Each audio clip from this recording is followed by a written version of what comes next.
Dinas Tenaga Kerja dan Mobilitas Penduduk Aceh melaksanakan apel bulan K3 ke-52 tahun 2022, Senin 14 Februari 2022 di halaman kantor dinas, bertindak sebagai pembina apel bulan K3 Nasional ke-52 tahun 2022. Kepala Dinas Tenaga Kerja dan Mobilitas Penduduk Aceh Akmil Hussein sekaligus membaca sambutan Menteri Tenaga Kerja Republik Indonesia. Pada kegiatan apel K3 tersebut, Kadisnaker Mobduk Aceh didampingi Sekretaris Dinas Irfansyah Siregar dan Kabid Pengawasan Ketenagakerjaan Erwin Ferdinand menyerahkan piagam penghargaan kepada 20 perusahaan, badan usaha yang mendapatkan penghargaan penerapan norma kerja perempuan di perusahaan tahun 2021.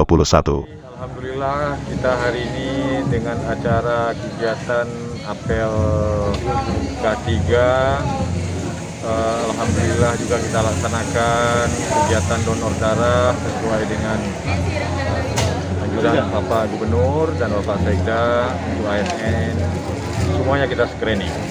Kami target untuk hari ini 35 kantong, mudah-mudahan insya Allah bisa tembus sampai 50. Rangkaian acara apel bulan K3 diisi dengan kegiatan donor darah rutin ASN di lingkungan Disnaker Mobduk Aceh. Pada hari ini diperoleh sebanyak 50 kantong darah dari target 35 kantong.